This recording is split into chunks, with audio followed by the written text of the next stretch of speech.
Hey everyone, what's up? Today I'll be talking about the Fog remake from 2005. And before people judge me the wrong way, without a doubt the original will always be the best. I highly enjoy the original. Part of my childhood, definitely one of the scary moments in cinema for me, growing up. And to be honest, if I watched this in the dark, I think I'd still be a little bit nervous. I did review the original before on my YouTube channel here, but I didn't save the video, so most likely I will re-review the original once more, which I'm very excited for. But let's just start out with the remake first. Let's get that out the way. And the Fog 2005, man. When I first saw it, I know a lot of people hate on it. Even I hate on it too. But when I seen it the second time around, I kind of enjoyed it. It wasn't bad of a movie as I thought it was. It's not better than, like I said, it's not better than the original. Okay, so don't get the wrong deal. But I enjoy it for it being as a simple ghost movie, And our hero of this movie is pretty much the guy from Smallville, Tom Welling, I think his name is. And he plays like a guy who runs a boat business and with his friend. And suddenly, as the movie progresses, he meets up with his ex-girlfriend, and she comes back to town, she kind of have a fallout with her mom. You can just tell, because her mom's like, I don't know how to describe the relationship, but I believe the mom has a kind of like an on and off relationship with her daughter, what it looked like to me. Meanwhile, you got like later on, you suddenly see the fog appeared as the movie progressed, where when the guy, Tom Williams, his character, his partner who runs the boat business with him, he ended up having a part of his boat with his friends, and the fog ended up killing them, except for one, which is the black guy. He ended up surviving. As the movie, like I said, as it progressed, once they started doing the investigation, they wondered if the black guy killed these people. Yeah, accused the black guy. You also got scenes when the character Tom Williams plays, his ex-girlfriend, she ended up having flashbacks of the past, and you can just tell how this movie is going, that these people on the boat end up dying. And I'm gonna spoil it for you. I guess you people saw this movie so many times, why not? Meanwhile, you got like the fog suddenly gonna kill people, and the kill scenes are not fast paced. The kill scenes are not like really all that as the original was. But like I said, the way they had the fog, the creatures, they don't look like material, like physical, like how you see in the original. Even though they're supposed to be ghosts, of course, but in the original they were more physical looking. In this one, they are more ghost looking. And when it comes to the kill scenes, like I say, it's like ghostly kill scenes, like.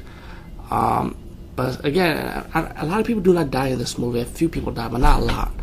And when they do die, it's not like really all that kind of death. Like one death scene's with the babysitter, different from the original. When the fox touched the old lady, she ended up becoming a skeleton. With the black fog, then like going through her skin, like, she turns to a skeleton, like a skull, like it just devours her flesh. That's one death scene I can tell you about. But the death scenes are not like really all that in this movie.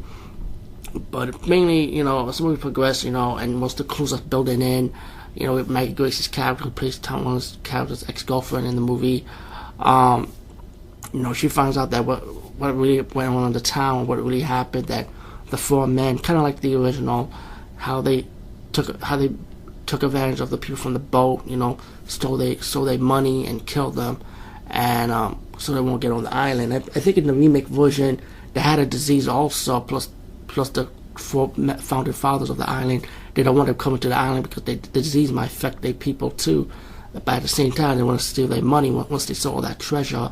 So they started burning them on the boat, and pretty much the people that died on the boat decided to come back for revenge. But it also has one little twist to it too, also, because the leader of the ghosts, they're coming for the revenge. The captain, I think I would say the captain, the owner of the ship, I would presume, yeah. He wants his revenge too, not only against the people that betrayed him or disrespected his contract, but also he wanted his spoiler, his former love back. Who guess who she was? Of course, Maggie Grace's character, who's Tom Williams' character's ex-girlfriend in the movie. she was actually the guy's wife, and she also died on the boat. And I know a lot of people hated the ending for this movie. Not only I know a lot of people hate the movie, but I know a lot of people hated the ending the most.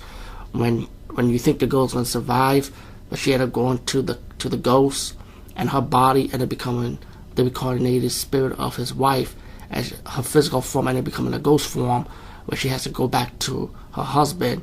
And it was kind of sad, It was like, you would think the two former couples, the Thomas character and Maggie Grace's character, would get back together at the end of this movie, but it never happened like that.